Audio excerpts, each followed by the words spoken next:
தம்பி சீமானும் தம்பி விஜயும் இன்றைக்கு RSS பெற்றெடுத்த பிள்ளைகள் என்பது அம்பலமாகிவிட்டது.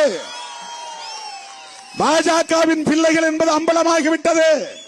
பிரபாகரன் பெயரை சொல்லி தமிழ்நாட்டு மக்களை ஏமாற்றி விடலாம் என்று கணக்கு போட வேண்டாம், சொல்ல கடமைப்பட்டிருக்கிறோம். திகாரர்கள் பேசாமல் இருக்கலாம், திமுக காரர்கள் வாய்மூடி மௌனித்து இருக்கலாம். திருமாவளவனால் அப்படி இருக்க முடியாது. திமுகவும் திகாவும் அமைதியாக இருக்கலாம். அதற்கு பல காரணங்கள் இருக்கலாம்.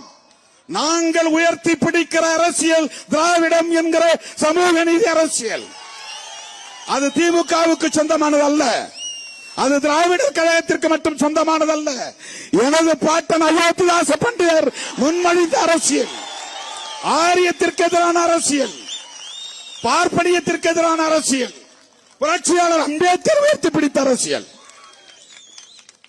என்ன கத்தி பேசிவிட்டால் அது நியாயமாகி விடுமா? உறக்க பேசிவிட்டால் நியாயமாகி விடுமா? தமிழ் தேசிய கடப்பாரை கொண்டு திமுக கோட்டையை இடிப்போம் என்று சொன்னால் கூட அதில் ஒரு பொருள் இருக்கிறது. அல்லது தமிழ் தேசிய கடப்பாரை கொண்டு திராவிட தேசியத்தை இடிப்போம் என்று சொன்னாலும் அதில் ஒரு பொருள் இருக்கிறது. நீ பிராமண கடப்பாறையை கொண்டு இடிப்போம் என்றால் நீ யாருடைய கையால், யாருடைய கையால், எப்படி இதையெல்லாம் நாங்கள் வேடிக்கை பார்க்க முடியும்? தமிழ்நாட்டு மக்களை ஏமாற்றி விடலாம் என்று கணக்கு போடுகிறீர்களா? நாங்கள் கூட திமுகவை விமர்சித்தவர்கள் தான்.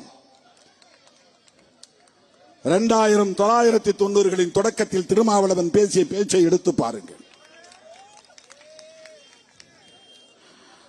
பனைகள் பூங்கா அருகே நான் பேசிய பேச்சை கேட்டுவிட்டு அன்றைய திராவிட முன்னேற்ற கழக தலைவர் கலைஞர் கருணாநிதி அவர்கள் முரசொலியிலே எழுதினார்.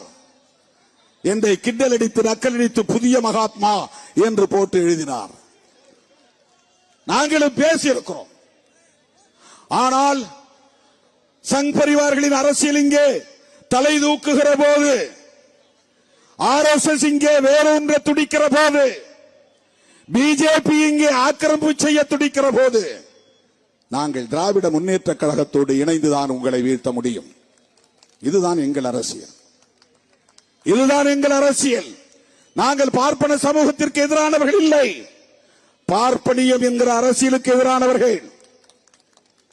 இதைத்தான் வள்ளுவன் பேசினான், இதைத்தான் ஔவை பாட்டி பேசினார், இதைத்தான் மகாத்மா பூலே பேசினார், இதைத்தான் புரட்சியாளர் அம்பேத்கர் பேசினார், இதைத்தான் தந்தை பெரியார் பேசினார், அதைத்தான் திருமாவளவன் இன்றைக்கு பேசுகிறார்.